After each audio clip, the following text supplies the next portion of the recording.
Apa ni? Macam exhaust bocor. Dah, Zuhairi rupanya. Kuatnya. Kau okey tak?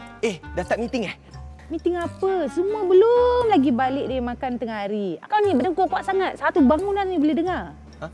Kuat sangat Bukan je kuat, tapi macam sesak nafas. Gitu. Sebab tu aku bangunkan. Aku rasa kalau selalu macam gini, baik jumpa doktor. Aku jumpa doktor sekarang juga. Nanti ada meeting lah. Batalkan. Bunyi berdengkur macam enjin lori. Hati-hati anda bukan sekadar ganggu tidur orang sebelah sahaja. Lelaki lebih berisiko mengalami kesan jangka panjang berdengkur. Betulkah? Kita tanya Dr. Puah Cuci nanti. Nak tahu rahsia dapat tidur lena tanpa gangguan? Nantikan jawapannya dalam Sembang Sihat.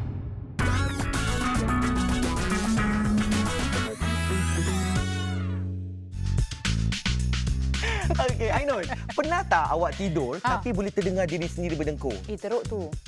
Saya sebenarnya seganlah nak mengaku. Tapi kalau saya kata tidak, bohonglah, tipulah. Lagi-lagi bila saya letih sangat, macam-macam bunyilah suami saya katalah. Kan. Mungkin ramai ingat berdengkur tu perkara biasa. Tapi tahukah anda, sebenarnya ia boleh menjadi petanda masalah kesihatan yang lebih serius. Betul tu. Bagi yang susah nak tidur atau kerap berdengkur, hari ini kita bawakan seorang pakar untuk jawab segala persoalan tentang gangguan tidur. Selamat datang Dr. Puah Cucin. Terima kasihlah. Terima kasih. Dan tak lupa, dua tetamu selebriti kita yang dah tak sabar untuk sembang bersama. Apa khabar Hafiz Rahman dan Azura? Go! Siapa yang ada masalah berdengkur ni? Dia. Cepat Tak sempat. Untuk rancakkan perbualan kita nak uji Hafiz dan juga Azura, kita akan main 2 klip audio dengkuran.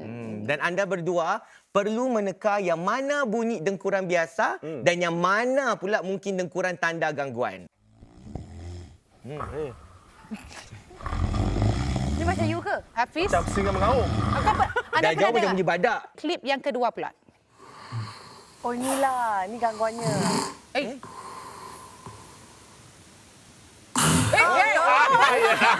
Ni macam Hafiz. Ini saya. Yang mana bunyi dengkuran biasa dan yang mana pula mungkin dengkuran tanda gangguan tidur. Cuba teka. Saya rasa Yang kedua lah. Nombor dua. Gangguan. Bagaimana Dr. Puah, betulkah jawapan mereka? Okey, memang betul.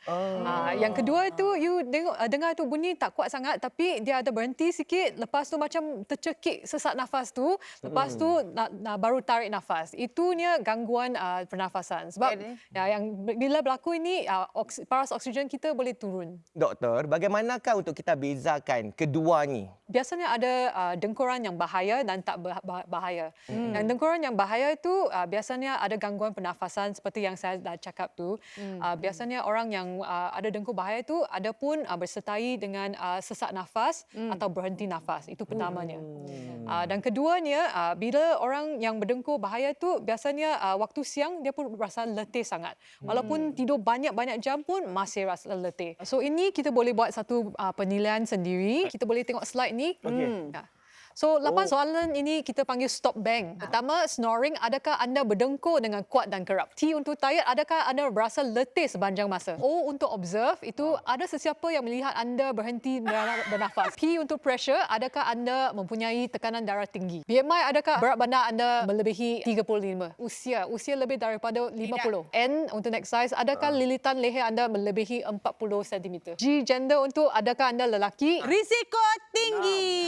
Doktor, biasanya orang suka kaitkan dengkuran ni dengan mereka yang bersaiz besar. Adakah ni benar ataupun mereka yang cergas, yang kurus pun berisiko juga? Kalau nak faham ni, kita kena jelaskan kenapa kita berdengkur. Kalau kita lihat slide ni, biasanya kita berdengkur sebab bila kita masuk tidur, otot dalam tekak kita akan relax lah, akan jadi longgar sikit. So lepas tu orang yang berdengkur, biasanya dia punya langit lembut ataupun dia punya lidah akan tumbang belakang. Bila tumbang belakang, kita punya saluran pernafasan akan jadi sempit. Maka kita punya lidah dan lelangit mudah bergetar. Itu kan yang menghasilkan bunyi berdengkur. So bagi orang yang gemuk, memang dia punya banyak ada lemak atau tisu adipos di dalam tekak. So saluran pernafasan akan sempit. Tapi ada orang yang memang tak gemuk pun boleh dapat dengkur. Sebab puncanya lain. Kalau kita ada lebihan tisu lembut macam tonsil yang besar, itu banyak yang kanak-kanak lah. Dia senang berdengkur. Dan bila rahang kita kecil, kita punya ruang pernafasan di belakang pun sempit. Makanya senang berdengkur. Posisi tidur juga boleh memainkan peranan, betul? Bagi orang yang berdengkur, biasanya kalau kita baring terlentang, kita ada graviti, lepas tu kita punya lidah senang tumbuh atau runtuh belakang. Kalau tidur sisi atau tepi, itu lebih baik. ya. Ya. Apakah rawatan yang berkesan yang boleh elakkan kita daripada buat konsert malam-malam sampai sore throat kawan tu? Macam mana doktor? Ya, so memang banyak yang kita boleh buat. Yang pertama sekali, kita boleh cuba ubah gaya hidup dulu. Boleh macam buat diet lebih sihat, kurangkan berat badan. Yang kedua tu kita boleh cuba tidur sisi ke tepi.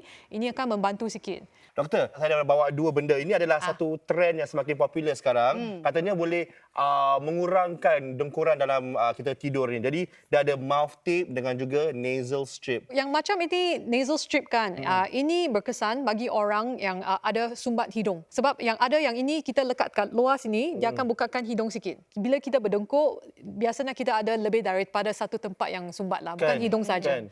Tak work. So Saya pernah tak pakai. berkesan sangat ya. Yang ini pula Mouth tape pula. dah pernah cuba. Mouth tape belum pernah cuba. So mouth tape ini ini untuk orang yang bernafas melalui mulut.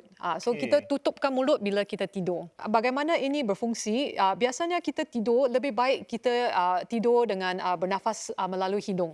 Sebab ini akan jadikan kita punya saluran pernafasan lebih stabil. Tapi kena berhati-hati sebab ada orang yang lepas tu pakai mouth tape tapi hidungnya tersumbat juga macam ada Dah alergi. tak boleh nafas terus. Susah nafas. Tapi doktor, bagaimana nak tahu kalau dengkuran itu dah sampai tahap bahaya? Kalau berdengkuran itu disertai dengan macam masa berhenti nafas ataupun ada tekanan darah tinggi, sudah ada complication dia ataupun bila pada hari siang susah nak tumpukan perhatian, tekanan darah tinggi ataupun ada sakit jantung ataupun stroke tu semua itu berkaitan sikit dengan dengkuran bahaya, itunya tu sleep apnea lah. Ya. Baiklah, selepas ini kita akan dengarkan kisah seseorang yang sering rasa seperti terjatuh atau tersandung dalam tidur sampai terjaga dari tidur. Tapi apakah puncanya dan patutkah kita risau? Jawapannya selepas ini dalam Sembang Sihat.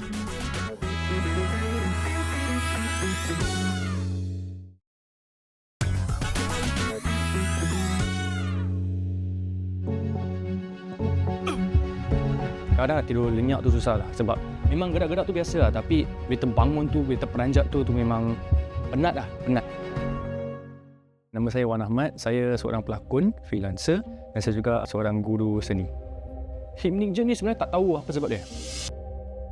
Dalam kita mimpi tu, kita turun tangga. Bila kita miss kita punya step, terlanggar, kita akan tertendang dalam realiti. Tu bila bini saya kat sebelah saya, tertendang bini saya. Tapi saya tak perasan. Dalam satu malam kadang-kadang boleh berlaku 5-6 kali. Kadang-kadang sekali je. Kadang-kadang 5-6 kali tu tak ganggu tidur langsung. Kadang-kadang dia pejek sekali je dalam malam tu, tapi terus dah bangun tak boleh tidur langsung. Isu saya tentang tidur adalah insomnia pertama, bila saya dari politeknik dan terus saya rasa macam saya susah tidur, nak bangun pun susah. Kadang-kadang tergerak-gerak dalam tidur saya. Bila saya pergi cakap beritahu doktor saya ada insomnia, doktor penjelasan saya, oh mungkin tak cukup rehat, mungkin stress and everything, mungkin, tapi tak ada doktor yang pernah diagnose saya, oh ni sebab dia saya ada insomnia. Pil yang diberi untuk pil tidur lah, makan pil tidur tu memang tidur lah, tapi esokkan hari tak fresh lah, tak segar sebab dia punya ubat kuat sangat. Tertidur dekat kerja tak pernah lah sebab kadang-kadang kalau saya tahu kerja tu panjang, saya kata kalau performance, kalau tengah nak buat persembahan, minum energy drink terpaksa untuk nak just stay awake. Selain daripada ubat doktor atau melatonin kan, saya kedap bersenam, membuat yoga. Yoga membantu sebab yoga yang saya buat tu dia fokus pada pernafasan, fokus kepada minda, kira kan reset otak kita. Bila kita baring tak buat apa-apa, tak boleh ingat apa-apa, tak boleh fikir apa-apa, untuk just reset. So benda macam yoga membantu. Saya ada satu spray ni, spray kat bantal, bila kita bau sambil tidur, dia akan membantu untuk tidur. Dan dia macam substitute for melatonin sebab dia bau lavender, yang bau dia sedap. bila kita bangun pun tidur lenyap lah. Kisah Wan Ahmad tadi sangat membuka mata ya. Dan doktor, bagaimana anda melihat keadaannya dan apa punca utama yang boleh menyebabkan perkara itu berlaku? Ya, hypnic jerk itu kita pun panggil sentakan tidur. Ini fenomena yang agak biasa yang banyak orang boleh mengalami bila kita tidur.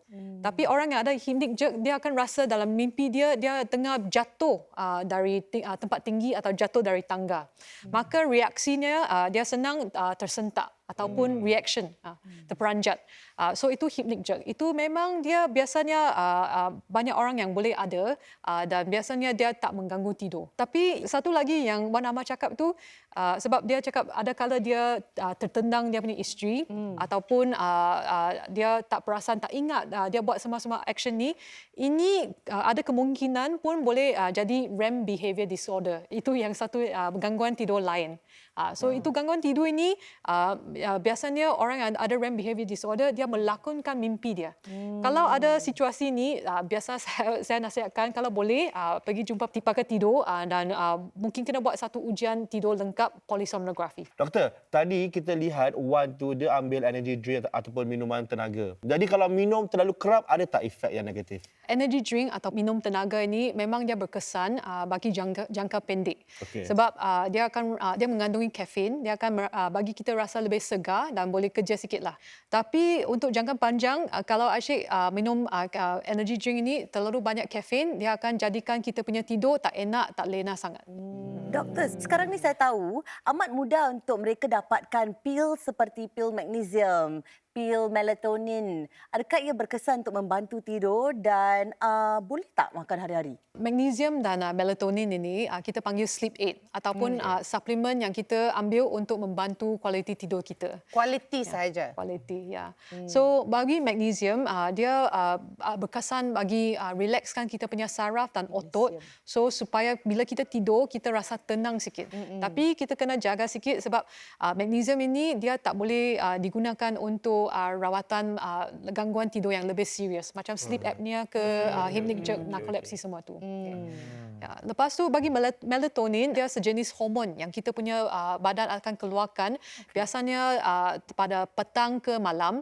Dia melatonin ini bagikan kita satu isyarat tandanya kita sudah mau masa tidur. So bagi orang yang berumur 50 ke atas kita punya melatonin kurang sikit. So bagi kaum ini kalau makan melatonin lebih senang tidur. Lagi kalau jet lag pun boleh makan melatonin. Doktor, kita orang dewasa sepatutnya tidur sekurang-kurangnya 7 jam. Tetapi, tahukah anda, kajian YouGov mendapati hanya 27% penduduk di Singapura yang berjaya capai 7 jam tu. Maknanya yang lain tak dapat tidur yang benar-benar berkualiti. Nampaknya kita semua perlu perbaiki rutin tidur dan gaya hidup supaya dapat rehat yang lebih cukup. Saya nak. Betul. Jadi jangan ke mana-mana, semua itu akan kami kongsikan selepas ini dalam Sembang Sihat.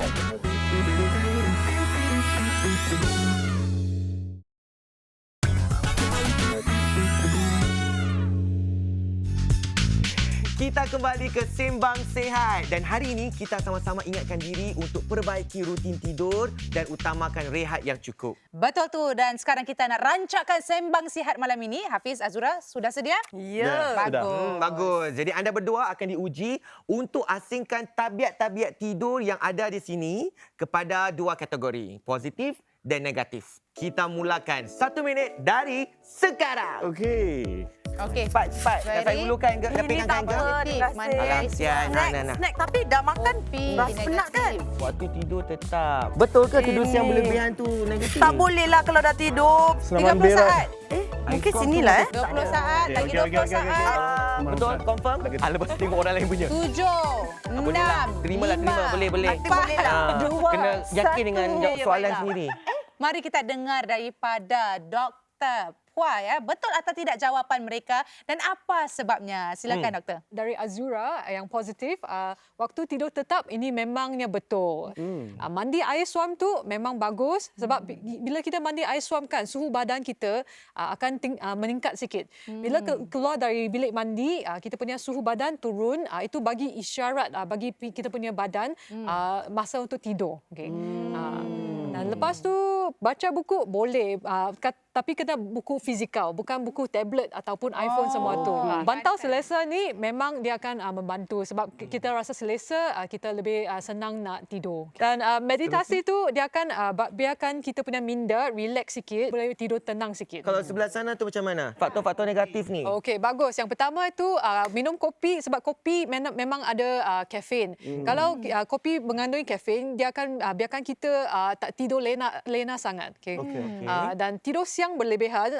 Kalau kita tidur tak lewat sangat, kalau kita tidur lebih awal macam pukul 1, 2, 3, 4 ke, dia tak menjejaskan. Jangan lewat sangat dan jangan berlebihan sangat. Snack lewat malam ni, kalau snack ini berat dan berminyak sangat macam ayam goreng ke, prata, ya tu prata, semua ini tak baik sangat. Sebab kalau you makan makanan yang terlalu berat atau berminyak, you perut mudah kembung. Kalau mudah kembung ke, tu tak selesa sangat bila tidur. Ini minuman tenaga ni biasanya mengandungi banyak kafein juga. Sama dengan kopi, jangan minum banyak bila lewat. Memang ini banyak orang ada salah faham. Sebab ini senaman berat kan. Kalau kita buat banyak senaman berat, kita punya degupan jantung akan naik. Badan kita punya suhu pun naik. Itu akan bagi tahu kita punya badan satu isyarat kita belum sedia pergi tidur. So dia ni kalau senaman berat tak bagus sangat untuk tidur. Sekarang dah tahu kan? Jadi apa lagi? Ambil langkah untuk ubah gaya hidup anda. Dan bukan itu saja, kita dapat tahu yang Hafiz juga sedang cuba ubah tabiat tidur untuk dapatkan tidur yang mencukupi. Jadi mari kita saksikan apa yang dilakukannya. Pada hari ini, saya akan berkongsi 3 tips untuk memupuk sifat tidur yang baik. Tip yang pertama, hindari dari bermain alat elektronik sebaik-baiknya 1 jam sebelum waktu tidur. Tip yang kedua, hindari dari minuman yang berkafein seperti kopi dan gantikan dengan minuman susu suam. Dan yang terakhir, pastikan lampu di dalam bilik dimalapkan dan cuba mainkan muzik yang terapeutik. Semoga pengaruh awak dapat berikan manfaat pada penonton di luar sana. Doktor, apa pandangan anda tentang tip-tip yang dikongsikan Hafiz tadi? Yang tip Hafiz tu memang berguna. Terima kasih, doktor. Sebab macam kalau kita tengok banyak itu tablet ke telefon ke, biasanya dia banyak cahaya biru. Cahaya biru itu blue light itu akan bagikan kita lebih sedar. So kalau kita kurangkan lebih bagus tidur. Kafein tu memang semua kita tahulah. Kalau minum kafein sebelum tidur susah nak tidur. Lepas tu sebelum tidur kita tutup lampu ataupun buatkan muzik tenang, itu akan relaxkan kita punya minda, bagi isyarat kita sudah masa tidur. Dan doktor, dengan teknologi ada macam-macam cara untuk kita pantau kualiti tidur. Kalau di hospital ada tak kaedah khusus yang digunakan? Ya, memang kat hospital kita buat ada satu test, itu kita panggil polysomnography. Polysomnography itu satu ujian test yang lengkap bagi kita buat diagnosis bagi berbagai gangguan tidur macam narkolepsi ke, sleep apnea ke, ataupun macam REM behavior disorder. Doktor ada tak nak buat demo untuk kita? Boleh juga. Ada volunteer tak? Ni risiko saya tinggi, sarankan doktor. doktor. Risiko tinggi. Untuk demo ini saya perlu bantuan seorang saya punya sleep technologist ataupun juru teknik tidur kita lah. Macam-macam. Macam buaya tau ada. Wow, Siap banyaknya dengan dulang wire. lagi macam hantaran. Kan? Doktor, apa kelebihan ujian polysomnography ini berbanding dengan ujian tidur yang boleh kita lakukan sendiri kat rumah lah? Itu polysomnography ini kita panggil gold standard test. Ini ujian yang paling lengkap. So ujian polysomnography itu sesuai untuk orang yang ada gangguan tidur yang lebih kompleks ke ataupun dia ada sakit yang lain macam ada stroke ke, ada sakit jantung semua tu. Tapi masa sekarang kan, masa kini kita sudah ada banyak ujian tidur yang kita boleh buat kat rumah. Macam cincin ni, pakai saja ni, dia boleh ujian, boleh buatkan dan buat diagnosis untuk sleep apnea. So ada lagi yang ini jam tangan, boleh pakai kat jam tangan sini dan ini untuk oksigen lah. Okay. Bagi sensor ni dia akan bagi signal dari kita punya saluran darah, dia masuk AI algorithm, lepas tu dia buat satu diagnosis lah sama ada sleep apnea ke tak. Ya. Bolehkah kita betul-betul bergantung pada data daripada alat-alat ini seperti mana yang anda telah tunjukkan tadi? So memang jam dan cincin pintar ini ada dua jenis. Jenis pertama ni yang biasanya orang yang beli kat rumah itu lebih bagus untuk menilaikan kualiti tidur. Quality. Tapi yang cincin dan jam tangan yang saya tunjukkan itu ini khas untuk buat diagnosis. Ini lain. Alat-alat lain yang seperti mana yang dipaparkan tu pula, doktor? Alat ini bukan untuk diagnosis. Jenis ini untuk kita buat terapi. So maknanya kalau kita berdengkur, yang pertama itu ada aplikasi dalam telefon kita. Bila kita tidur terlentang, dia akan vibrate. Dia akan ingatkan you supaya tidur di sisi. So ini terapi. Alat terapi mulut itu dia satu alat terapi yang boleh bantukan kita punya dengkur sebab dia akan bagi sikit rangsangan elektrik yang ringan. Dia tak sakit sangat. Okay? So bila kita letak dalam mulut kita pada waktu siang, dia akan tegangkan otot yang lidah kita supaya bila kita tidur, kita punya lidah masih ada tone yang bagus dan tak runtuh belakang sangat. Ini bukan semasa tidur lah. Ya, itu pakai Di siang hari lah. siang hari. Kasihan Hafiz. Dah okey. Ni, saya nak tanya ni sebenarnya kan. Fungsi wire-wire ni semua apa? Dekat hidung ni, dekat dagu, dekat bawah ni semua ada ni. Yang banyak wire ini memang ada fungsinya. Yang wire kat kepala ini itu dia EEG ataupun electroencephalogram. Dia ukur kita punya gelombang otak supaya kita tahu bila you tidur, fasa tidur apa tu. Lepas tu kat hidung ini, hidung ini sensor buat untuk tengok kita punya pernafasan, corak pernafasan kita. Sama ada you ada berhenti bernafas ke, ada kurang nafas ke apa. Dan lepas tu kat Hafiz punya chest, dada sini, itu ukuran sama ada you ada ambil nafas atau ke tak.